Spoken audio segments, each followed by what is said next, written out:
आज हमारे पास है question number 7, solve the following examples. तो हमें यहाँ पर एग्जाम्पल्स सॉल्व करने हैं, जो कि हमारे पास ए नंबर का एक एग्जाम्पल है। An object moves 18 metre in the first 3 seconds. एक ऑब्जेक्ट है, सपोज फर्स्टली क्वेश्चन पूरा रीड कर लेते, बाद में समझाता हूँ। 22 metre in the next 3 seconds and 14 meter in the last 3 seconds. What is its average speed? समझो कि ये एक कार है, सिर्फ समझो। ये कार नहीं है, ये एक शार्पनर है। आप समझो, ये जो है पहले 3 सेकंड में 18 मीटर चली।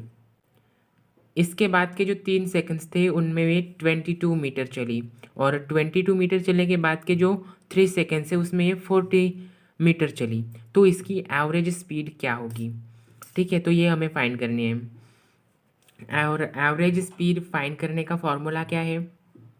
आप क्वेश्चन, आई होप कि आप ये क्वेश्चन समझ गए होंगे। एक जो ऑब्जेक्ट है वो पहले 3 सेकंड में, यानी कि उसके जो पहले 3 सेकंड थे उसमें वो 18 मीटर चला। उसके बाद के जो 3 सेकंड आए थे उसके बाद वाले, उसमें वो 22 मीटर चला, और जो आखिरी के 3 सेकंड थे उसमें वो 14 मीटर चला। तो उसकी एवरेज स्पीड क्या होगी? तो एवरेज स्पीड हमें निकालनी है, तो उसके लिए हमें एवरेज स्पीड का फॉर्मूला चाहिए होगा। तो वो क्या है?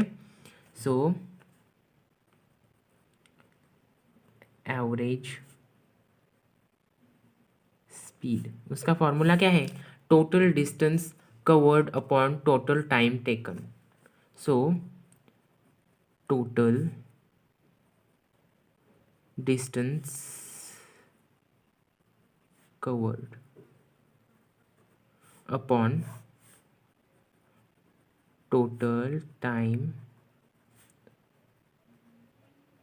टेकन, ये वाला जो फॉर्मूला है एवरेज स्पीड का। और टोटल डिस्टेंस कवर्ड, यानी कि जितना डिस्टेंस उस ऑब्जेक्ट ने चला वो वाला पूरा डिस्टेंस हमें लिखना है, और उसने जितना टाइम लिया वो हमें टाइम नीचे लिखना है। तो सबसे पहले हम डाटा लिखते हैं, और डाटा लिखना ज़रूरी होता है। अगर आप एग्ज़ाम में डाटा लिखेंगे तो आपको मार्क्स ज़्यादा मिलेंगे। सो डाटा क्या है इसमें? ऑब्जेक्ट मूव्स 18 मीटर, डिस्टेंस ये वाला पहला डिस्टेंस है, ये वाला दूसरा डिस्टेंस है, और ये वाला तीसरा डिस्टेंस है। और यहाँ पर 3 डिफरेंट टाइम दिए हैं, 3 सेकंड्स 3 सेकंड्स 3 सेकंड्स। सो सबसे पहले हम टोटल डिस्टेंस निकालेंगे। सो डाटा में लिखते हैं, ये डिस्टेंस 1, डिस्टेंस 2 और ये डिस्टेंस 3। सो हम यहाँ पर लिखेंगे D1 इज इक्वल्स टू कितना है? 18 मीटर। D2 कितना है? 22 metre. D2 is equals to 22 metre. और D3 कितना है? 14 मीटर। 14 मीटर। हाँ, डी मैंने यहाँ पर क्यों लिखा? जो कि यस है वो काफ़ी ज़्यादा कंफ्यूजिंग रहता है किस किस के लिए, और वो कंफ्यूज हो जाता है यस कहाँ से आया, फिर ये डी किसका है। इसलिए मैंने डिस्टेंस का सीधा सीधा डी लिख दिया, पहला ही वर्ड। सो आप समझ जाइए। इसके बाद है टाइम। टाइम कितना है हमारे पास? पहले 3 सेकेंड, दूसरे 3 सेकेंड, और ये तीसरे 3 second. So T1 is equals to 3 seconds, T2 is equals to 3 seconds, और T3 is equals to 3 seconds. तो टोटल डिस्टेंस के लिए D1 plus D2 plus D3, यानी कि 18 metre plus 22 metre plus 14 metre ये करना पड़ेगा। सो टोटल डिस्टेंस हम ऐसे निकालेंगे, टोटल डिस्टेंस कैसे निकालेंगे? 18 प्लस 22 प्लस 14, और ये टोटल डिस्टेंस कितना हो गया हमारे पास? 54। तो हम यहाँ पर लिखेंगे इज इक्वल्स टू 54। और टोटल टाइम लिखते हैं अभी, टोटल टाइम कितना हो गया हमारे पास? 3 सेकेंड्स प्लस 3 प्लस 3, यानी कि 3 प्लस 3 प्लस 3 कितना होगा? 9। ठीक है, अब हम वैल्यूज पुट करेंगे, टोटल डिस्टेंस भी है और टोटल टाइम भी है। तो हम इस फॉर्मूले में अब वैल्यूज पुट करेंगे। सो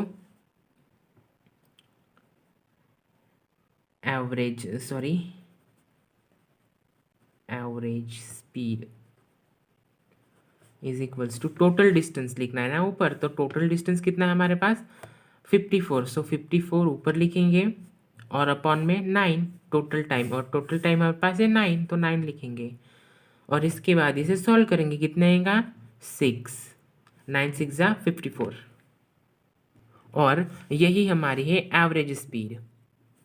सो ये हमारी एवरेज स्पीड है और एवरेज स्पीड को हम कैसे लिखते हैं मीटर पर सेकंड में, तो यहाँ पर हम लिखेंगे metre per second. So the average speed of an object is 6 metre per second. Bad hand writing के लिए सॉरी, बट अभी फास्ट लिखना पड़ रहा है। सो इसे आप एक बार देख लीजिए। अभी हम चलते हैं हमारे क्वेश्चन नंबर बी की तरफ। सो ये हमारे पास है क्वेश्चन बी, क्या बोल रहा है, an object of mass 16 kg is moving with an acceleration of 3 metre per second square. एक ऑब्जेक्ट है जिसका मास है 16 kg। सपोज एक ऑब्जेक्ट है और इसका मास है 16 kg और वो कितने की स्पीड से, कितने की एक्सेलरेशन से मूव कर रहा है 3 मीटर पर सेकेंड स्क्वायर। ठीक है, इसका एक्सेलरेशन कितना है 3 मीटर पर सेकेंड का स्क्वायर। और कैलकुलेट द अप्लाइड फोर्स, इस पर कितना फोर्स अप्लाइड हुआ है पहले हमें ये कैलकुलेट करना है, इस पर फोर्स कितना अप्लाई हुआ है ये कैलकुलेट करना है। इसके बाद ये कैलकुलेट होगा, उसके बाद हम सॉल्व करेंगे। If the same force is applied on an object of mass 24 kg, अगर इस पर जितना फोर्स अप्लाई हुआ वही फोर्स अगर 24 kg के मास पर अप्लाई होगा, ऑब्जेक्ट पर अप्लाई होगा, तो इसकी जो एक्सेलरेशन है वो कितनी रहेगी, इसका जो मास है वो 24 kg है और इस पर इसमें जितना फोर्स अप्लाई हुआ यानी कि इसका फोर्स और इसका फोर्स दोनों का सेम होगा, ये वाला फोर्स इसके फोर्स से सेम होगा, इक्वल होगा, और तो ये कितना मूव करेगा, इसका एक्सेलरेशन क्या होगा ये हमें पता करना है। तो सबसे पहले हम फोर्स कैलकुलेट करेंगे, कैलकुलेट द अप्लाइड फोर्स।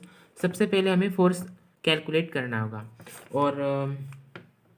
और मोस्ट इम्पॉर्टेंट सबसे पहले डाटा लिखना ज़रूरी है, अगर मार्क्स चाहिए तो डाटा लिखो पहले। डाटा m1 यानी कि पहला मास कितना है हमारे पास 16 kg, तो हम यहाँ पर m1 इज इक्वल्स टू कितना लिखेंगे 16 kg। m2 यानी कि सेकेंड वाला मास कितना है हमारे पास 24 kg। So m2 is equals to 24 kg, sorry kg। इसके बाद एक्सेलरेशन 1, हमें दूसरा एक्सेलरेशन फाइंड करना है, तो हम पहले इसको एक्सेलरेशन 1 करेंगे और इसको एक्सेलरेशन 2 करेंगे। सो एक्सेलरेशन का a और 1, पहला एक्सेलरेशन कितना है हमारे पास 3 मीटर पर सेकंड का स्क्वायर, और एक्सेलरेशन 2 जो कि हमारे पास अभी है ही नहीं, तो हम इसको लिखेंगे a2 is equals to question mark. और फोर्स भी हमें कैलकुलेट करना है, तो हमें फोर्स भी फाइंड करना पड़ेगा, तो force is equals to question mark. तो सबसे पहले हम फोर्स का फॉर्मूला लिखेंगे। फोर्स हम कैसे फाइंड करते हैं, उसका फॉर्मूला क्या है ये आपको पता होगा, तो लिखते हैं यहाँ पर फोर्स इज इक्वल्स टू क्या है m और a, m इंटू a। तो हमें फोर्स किसका फाइंड करना है, इसका, इस 16 kg के ऑब्जेक्ट पर कितना फोर्स अप्लाई हुआ था। सो m1 इंटू a1 ये हमें करना पड़ेगा। So therefore F is equals to m1 into a1।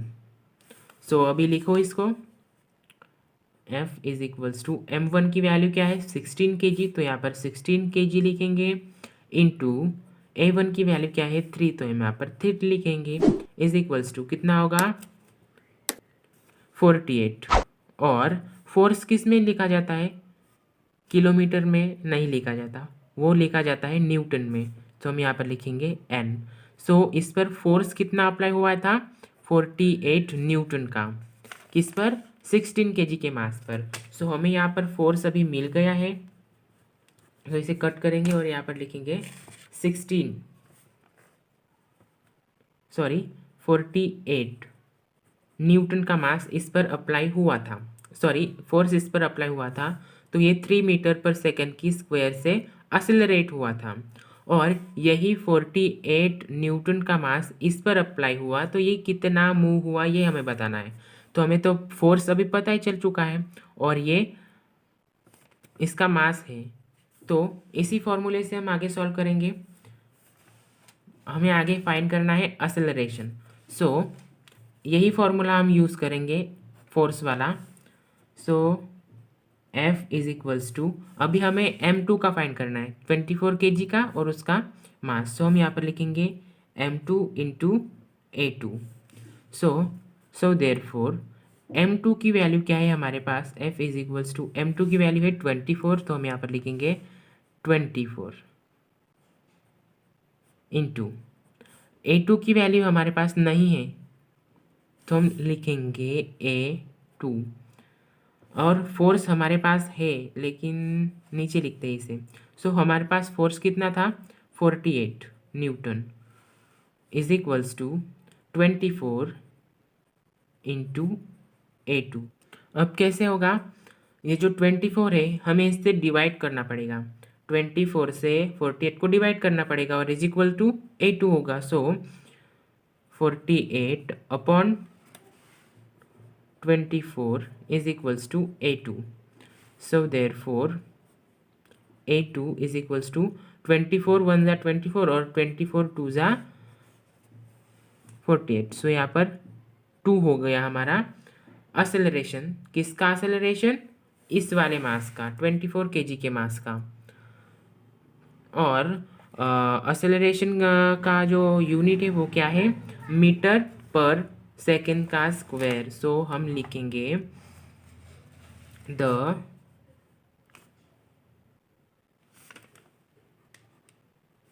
acceleration of the object is 2 metre per second का स्क्वायर। हो गया, देख लीजिए अच्छे से।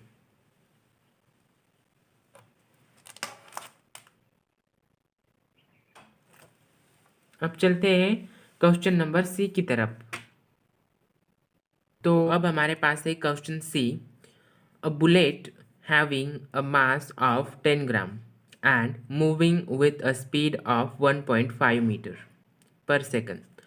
एक बुलेट है, बुलेट यानी कि बाइक नहीं, वो जो गन में गोली होती है वो वाली बुलेट, और उसका जो मास है वो 10 ग्राम का है। अब बुलेट जो है वो छोटी सी होती है, इसलिए उसका मास भी छोटा ही है, 10 gram. And moving with a speed of 1.5 metre. जब वो गोली यानी कि वो बुलेट गन से चली तो उसकी स्पीड कितनी थी? 1.5 मीटर पर सेकेंड। और अब गोली है तो कहीं धीरे धीरे नहीं चलेगी, वो बहुत ज़ोर से निकलेगी, तो उसकी स्पीड थी 1.5 metre per second. Penetrate a thick wooden plank of mass 90 ग्राम। एक थिक सा एक वुडन प्लैंक था जो कि बहुत बड़ा नहीं था लेकिन था, और उसका मास था 90 ग्राम। अभी उस लकड़े का मास 90 ग्राम था, तो आप जस्ट इमेजिन कि वो वुडन प्लैंक कितना होगा, कितना बड़ा होगा। ठीक है, इसके आगे the plank was initially at rest. वो प्लैंक एक जगह पर स्थित था, वो ना ही हिल रहा था ना ही डुल रहा था, और उसमें कोई भी मूवमेंट नहीं थी, वो सिर्फ एक जगह पर रखा हुआ था। इसके बाद the bullet gets embedded in the plank and both move together. जो वो बुलेट थी जो कि 1.5 मीटर के स्पीड से आकर उसको लगी, किसको? वुडन प्लैंक को, उस लकड़े को लगी, तो वो जो बुलेट है उस लकड़े के अंदर घुस गई, और बुलेट जो इतनी स्पीड में थी इसलिए वो लकड़ा पीछे गया, और उस लकड़े में एक गन की गोली भी थी, तो वो दोनों एक साथ पीछे गए। तो उसकी वेलोसिटी क्या होगी? ये हमें बताना है। डिटरमाइन देयर वेलोसिटी, और बोथ यानी कि वो दोनों एक साथ गए पीछे। कब? जब गोली लगी तब। मैं आपको एक छोटे से एग्जाम्पल से बताता हूँ। यही एग्जाम्पल है, ये समझो ये वुडन प्लैंक है और ये जो गोली आकर इसे लगी कितनी की स्पीड से? 1.5 मीटर पर सेकंड की स्पीड से। जब ये गोली इतनी स्पीड से आकर इसे टकराएगी और इसके अंदर धस जाएगी, घुस जाएगी, तो ये इसके अंदर फंस गई है। और ये वुडन प्लैंक छोटा सा है, यानी कि 90 ग्राम का। इसका मतलब ये कुछ बड़ा नहीं होगा। ठीक है, तो ये जो वुडन प्लैंक था ये पीछे चला गया, क्योंकि ये जो गोली बहुत ही ज़्यादा स्पीड में थी और इसको टकरा गई, तो ये पीछे गया। और बुलेट भी इसके अंदर ही थी, मतलब ये दोनों एक साथ पीछे मूव हुए। तो इनकी जो वेलोसिटी है ये हमें फाइंड करनी है, वो क्या होगी ये हमको बताना है। तो सबसे पहले हम डाटा लिखेंगे, डाटा जो कि बहुत ज़रूरी होता है। डाटा क्या है? बुलेट का मास कितना है? 10 ग्राम।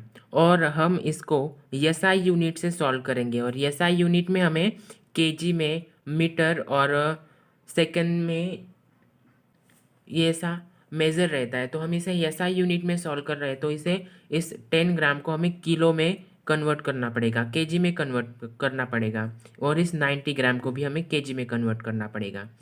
तो सबसे पहले हम मास m1, ये पहला वाला मास है और ये सेकेंड वाला मास है, तो हम इसको बुलेट के मास को m1 करेंगे और वुड के मास को m2 करेंगे।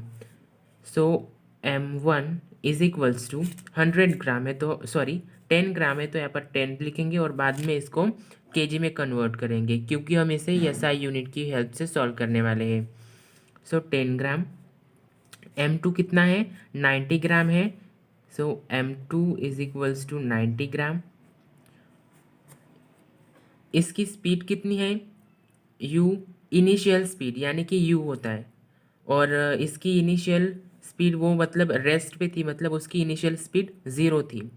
सो u1 यानी कि बुलेट की स्पीड, ये जो बुलेट की स्पीड है हम इसे कहेंगे u1। So u1 is equals to 1.5 metre per second. और initial speed of wooden plank का था, वो अपनी जगह पर स्थित था, वो मूव नहीं हो रहा था, तो उसकी क्या होगी? इनिशियल स्पीड रेस्ट पे होगी। ठीक है, और रेस्ट मतलब 0 पे होगी। सो u2 इज इक्वल्स टू 0। इसके बाद v, वेलोसिटी हमें फाइंड करनी है। अब हमें वेलोसिटी कौन सी फाइंड करनी है? गोली की और वुड की, जो कि वो एक साथ पीछे गए थे तब की थी, और वो कॉमन वेलोसिटी होगी। मतलब हमें गोली की भी वेलोसिटी फाइंड करनी है और वुड की भी, जो कि दोनों की एक है, तो हम इसे सिर्फ v ही लिखेंगे। So okay, so v1 is equals to v2, और इसको हम करेंगे v सिर्फ। हम इसे v1 और v2 को सिर्फ v में लिखेंगे, जहाँ पर भी ये आएगा। तो सबसे पहले हम इसे एसआई यूनिट से सॉल्व कर रहे हैं, तो हम इस ग्राम को और इस ग्राम को यानी कि इस को केजी में कन्वर्ट करना पड़ेगा। सो केजी में कन्वर्ट करने के लिए m1 को हम पहले केजी में कन्वर्ट करेंगे, इज इक्वल्स टू, इसको केजी में कन्वर्ट करने के लिए 10/1000 करना पड़ेगा, और यही हो गया केजी में कन्वर्ट। इसको हम इसी फॉर्म में रहने देंगे, इसको हम कुछ नहीं करेंगे, और ये हो गया केजी। और अब m2 को हम केजी में कन्वर्ट करेंगे, तो उसके लिए क्या करना पड़ेगा? इज इक्वल्स टू 90/100, और ये भी हो गया केजी में कन्वर्ट। केजी हम इसको ऐसे ही रखेंगे ताकि हमें आसानी से सॉल्व करना आ जाए। इसके बाद law of conservation of momentum, इस फॉर्मूले से हम सॉल्व करेंगे। So law of conservation of momentum, इस फॉर्मूले से हम सॉल्व करेंगे। तो ये फॉर्मूला क्या है? ये फॉर्मूला कुछ ज़्यादा ही बड़ा नहीं है और कुछ हार्ड भी नहीं है, बहुत ही इजी सा फॉर्मूला है। क्या है, कैसे लिखेंगे इसे, M U plus M U, और यहाँ पर is equal M V plus M we.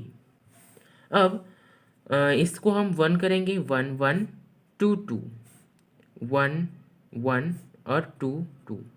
सो ये छोटा सा फॉर्मूला है, और इसी ट्रिक से आप अगर लिखेंगे तो ये भूलेंगे नहीं। तो हम अभी वैल्यूज़ पुट करेंगे इस फॉर्मूले में। सो m1 की वैल्यू क्या है हमारे पास, ये है 1/100 kg, मतलब हमने इस 10 ग्राम को kg में कन्वर्ट किया था, वही वैल्यू। सो हम इसे लिखते हैं 10/1000, और इनटू में u1 है, तो u1 क्या है हमारे पास, u1 है 1.5 मीटर पर सेकेंड, सो 1.5 मीटर, और इसको हम कर देते हैं ब्रैकेट में, प्लस m2 और u2। m2 की वैल्यू क्या है, m2 की वैल्यू है 90, और इसको हमने kg में कन्वर्ट किया था, तो क्या हो गया 90/1000। सो ब्रैकेट में लिखेंगे 90/1000, और इनटू में v2 सॉरी u2 कितना है 0, तो हम इनटू में 0 कर देंगे, ये भी हो गया, इज इक्वल्स टू, यहाँ पर जगह नहीं है तो इसलिए मैं नीचे लिख रहा हूँ ये, लेकिन ये इसका ही पार्ट है। हम इज इक्वल्स टू इसके आगे लिखने वाले थे, लेकिन जगह नहीं है इसलिए नीचे लिख रहे हैं, आप कंफ्यूज मत होना। So is equals to m1 की वैल्यू कितनी है, ये 10/1000, सो इसको लिखेंगे 10/1000 kg, और v1 को मैंने अभी आपको बताया था, v1 is equals to v2, और हम इन दोनों को ये जहाँ भी दिखेंगे तो इनकी जगह पर हमें v लिखना है, ना कि v1 और v2। सो हम इसको यहाँ पर v ही लिखेंगे इनटू v। इसके बाद प्लस करेंगे, यहाँ पर प्लस है, और m2 इंटू v2, और v2 की जगह पर हमें v ही लिखना है, यह आप ध्यान में रखना, क्योंकि हमने यहाँ पर पहले ही लिखा है, जहाँ पर v1 या फिर v2 दिखेगा तो हमें उसकी जगह पर v लिखना है। सो m2 कितना है हमारे पास 90/1000, सो हम ये लिखेंगे 90/1000, और इनटू में v2 यानी कि v, और ये भी हो गया। सो हम क्या करेंगे अभी,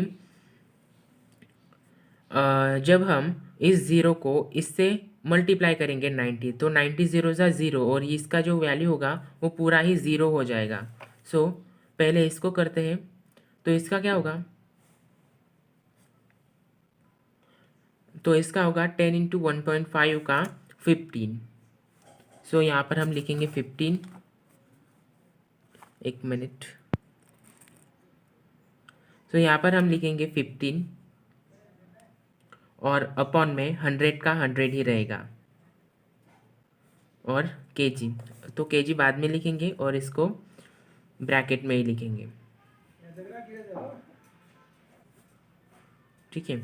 और इसका जो क्या था वो ज़ीरो हो जाएगा, तो ये इसको हमने लिखेंगे तो भी चलेगा और नहीं लिखेंगे तो भी चलेगा, लेकिन लिख लेते हैं 0 इज इक्वल्स टू, अब ये तो 10/1000 है, तो हम v को 10 से मल्टीप्लाई करेंगे, तो ये क्या होगा 10v, और ये 1000 का 1000 ही रहेगा, प्लस 90 इंटू वी, मतलब ये हो जाएगा 90v, और ये 1000 का नीचे 1000 ही रहेगा।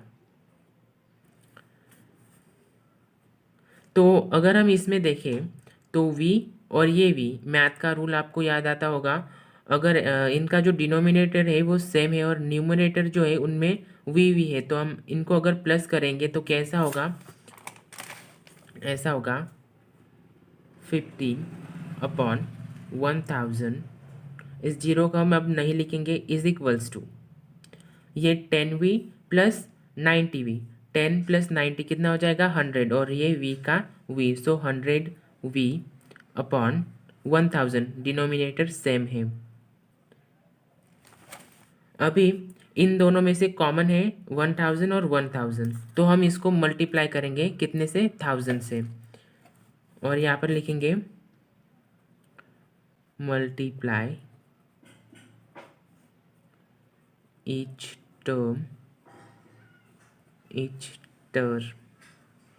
बाय 1000, और हम इसको 1000 से मल्टीप्लाई कर देंगे। सो नेक्स्ट पेज पर जाते हैं। ये आप देख लीजिए, कंफ्यूज ना हो आगे के पेज पर, ठीक है। तो यहाँ पर आने के बाद हमें क्या करना था, 15, एक बार मैं फिर से लिख लेता हूँ उसे, 1000 is equals to 100v upon 1000। इसको हमें कितने से मल्टीप्लाई करना था, 1000 से, तो करते हैं इसको multiply. So 1000 into 15 upon 1000 is equals to 1000 into 100v upon 1000। So ये 1000 और ये 1000 कट हो गए, ये 1000 और ये 1000 कट हो गए, तो रहा क्या, 15 इज इक्वल्स टू 100v। और अब ये तो बहुत इजी है, सो हम इस 100 को इधर लाएंगे और इज इक्वल्स टू v हो जाएगा। So 15 upon 100 is equals to v।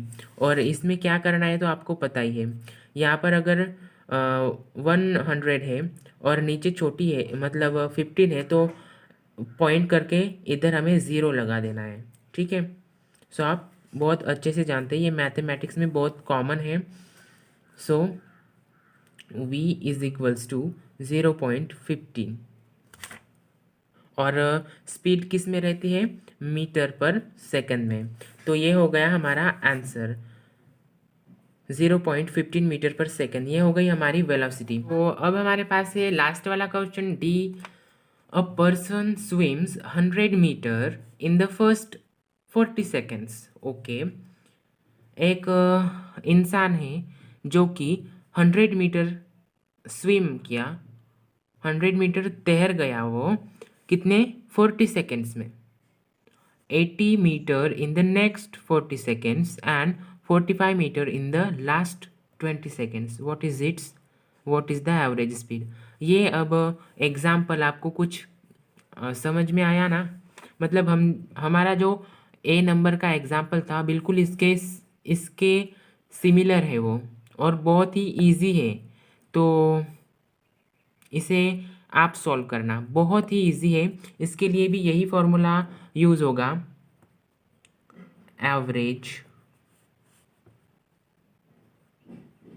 Speed is equals to total distance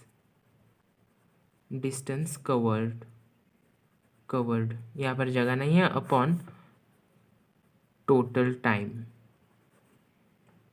taken.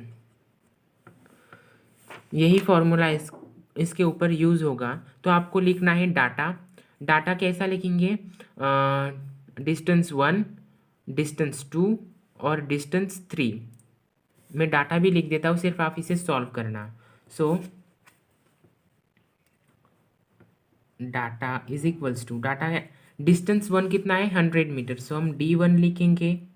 मैं S नहीं लिख रहा हूँ, ठीक है, आपको अच्छे से समझ में आएगा अगर मैं D से डिनोट करूँगा। तो D1 is equals to 100 metre. D2 कितना है हमारे पास, 80 metre, so D2 is equals to 80 metre. D3 कितना है हमारे पास, 45 metre, so D3 is equals to 45 metre. इसके बाद टाइम क्या है हमारे पास, first time T1 is equals to 40 seconds, so 40 seconds. T2 कितना है हमारे पास, T2 40 सेकेंड्स, तो 40 सेकेंड्स। और T3 कितना है हमारे पास, T3 is equals to 20 seconds, so 20 seconds. अब आपको निकालना है टोटल डिस्टेंस और टोटल टाइम। तो टोटल डिस्टेंस के लिए क्या करना पड़ेगा, टोटल डिस्टेंस के लिए D1 plus D2 plus D3 यानी कि is equals to 100 metre plus 80 metre plus 45 metre, और इज इक्वल्स टू जितना होगा आप यहाँ पर लिखना, ठीक है। और time, total time is equals to, total time के लिए क्या करना पड़ेगा, T1, सॉरी यहाँ पर मिस्टेक से 2 हो गया, यहाँ पर हमें चाहिए था 1, सो T1 plus T2 plus T3, सो T1 कितना है 40 प्लस T2 कितना है 40 प्लस T3 कितना है 20 और इज इक्वल्स टू वॉट आपको लिखना है। और इनमें से जो भी वैल्यूज़ आएंगी वो हो गया हमारी, आपको उस पर बैठाना है टोटल डिस्टेंस, और इसके नीचे आपको सॉल्व करना है। यहाँ पर आप लिखेंगे टोटल डिस्टेंस और ये हो गया एवरेज स्पीड, और यहाँ पर total time is equals to जो आएगा वो हो गया हमारा एवरेज स्पीड। और एवरेज स्पीड को आप यूनिट में, किस यूनिट में लिखेंगे, मीटर पर सेकेंड की, ठीक है। और आपको इस डी वाले को मैंने तो पूरा ही बता दिया है, सिर्फ आपको वैल्यूज पुट करके डिवाइड ही करना है। सो सॉल्व इट। अगर नहीं सॉल्व हुआ तो कमेंट बॉक्स उसी लिए है, कमेंट कर देना, मैं सॉल्व करके बता दूंगा।